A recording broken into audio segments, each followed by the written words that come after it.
Have you ever been looked at and instantly judged? Your worth, your integrity, your very soul reduced to a stereotype?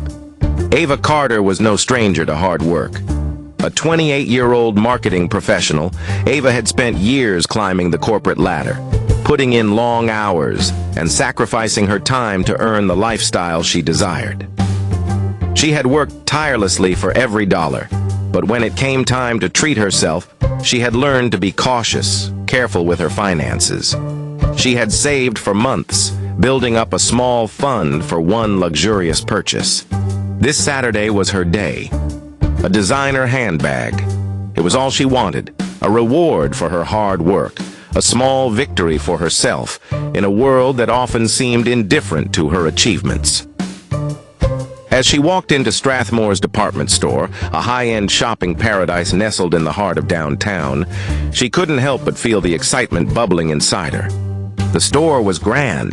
Polished glass shelves gleamed, showcasing the most coveted luxury items, pristine handbags, bespoke shoes, and gleaming jewelry. The air was thick with the scent of expensive perfumes, and classical music played softly in the background. But despite the serene atmosphere, a sense of unease lingered as Ava made her way through the store, feeling a weight in the air that had nothing to do with the glittering displays around her. For Ava, today was about indulging in a little luxury. She deserved this. Her fingers grazed the price tag of the sleek black leather bag, a small fortune at $1,200. She exhaled softly, wondering if she could really go through with it. Was she truly ready to make this purchase? But before she could decide, the sudden interruption of a gruff voice sent her thoughts scattering. "Excuse me, ma'am, I need to speak with you." Ava turned, startled. A security guard stood before her. He was broad-shouldered, with a permanent scowl etched across his face. His uniform was impeccable, and his stance suggested authority. The contrast between him and Ava, her more casual outfit, the jeans and sweater she wore, was sharp. Something in the way he eyed her made her pulse quicken. "Is there a problem?" "Is something wrong?" Ava asked, her voice calm but laced with unease. The guard, whose name tag read Toby Grant, stepped closer. His eyes scanned her from head to toe, lingering just a little too long on her purse. The look on his face was unmistakable. Suspicion. "You've been here for a while," he said, his tone sharper now. "I saw you near the high-end section. I have to ask, did you happen to take anything from the store?" Ava's heart skipped a beat, confusion flooding her senses. What was happening? "Excuse me?"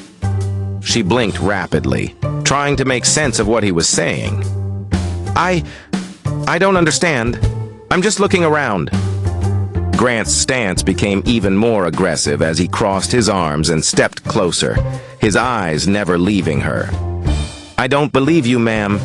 You're wearing a low-tier outfit, and yet you're looking at our most expensive items. Just admit it. You've got something hidden." Ava's stomach twisted in a knot, the sting of judgment sinking deep. It wasn't just the accusation, it was the sheer audacity of it, based on nothing more than her appearance. She had never been so blatantly stereotyped in her life. "I'm not hiding anything," she said, her voice shaky at first. "I've been saving for this. I've worked hard for this. I'm not a thief." Grant didn't seem to hear her. His lips curled into a smile, almost a sneer, his confidence growing with every second. "I don't think I'm accusing you. I know you're guilty," he said, his voice colder now, the words hitting harder. "You're clearly trying to pull a fast one on this store. So why don't you make this easier on yourself and come with me to the back?" Ava's pulse raced as her thoughts raced to keep up. "He's accusing me of stealing because of how I look." The injustice of it, the baselessness of his claim, it was overwhelming. "I'm not going anywhere," Ava said, standing her ground. Her voice was stronger now, more forceful. "I haven't stolen anything. You have no right to treat me like this." Grant's face hardened, his eyes flashing with anger. "I've got the right to detain anyone I suspect of theft. So unless you want me to call the cops, I suggest you cooperate. Ava was trapped in a moment of decision. This wasn't just about her pride anymore. This was about the very system of assumptions that had always been in place, quietly working against her.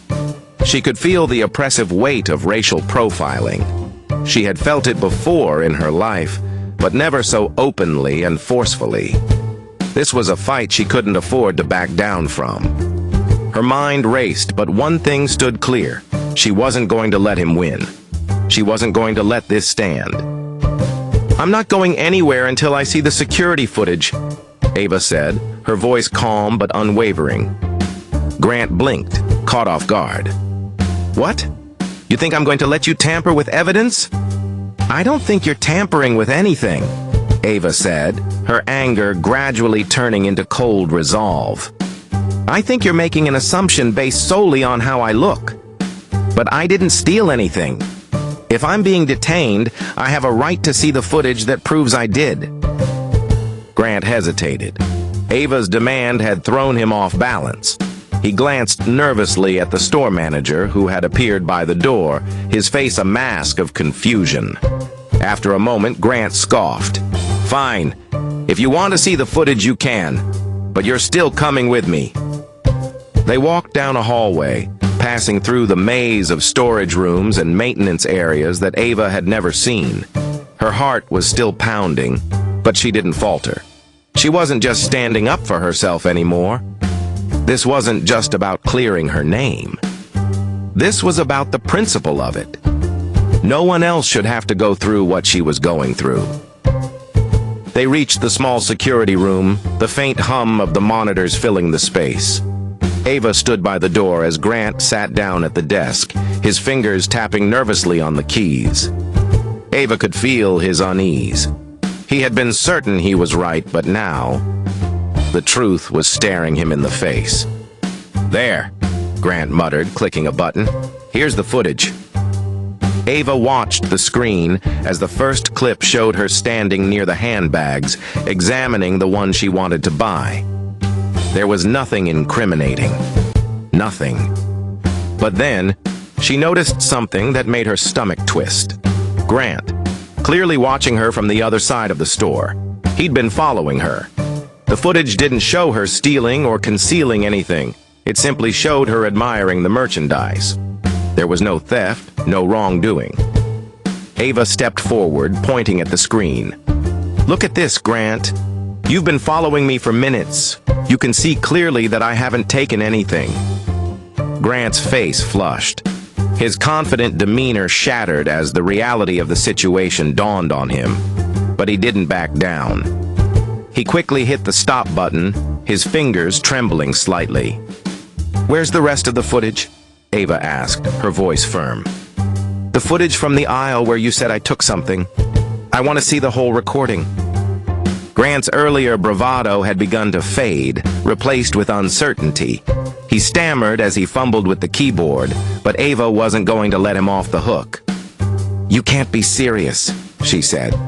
"You're going to hold me here based on nothing but your assumption? You've been watching me like I'm some criminal, and now when it's time to show what you think I've done, there's nothing. Your evidence is flimsy at best. I'm not leaving here until you clear my name." Grant's face drained of color. His earlier smugness was gone, replaced with panic. The manager, standing quietly by the door, finally spoke up.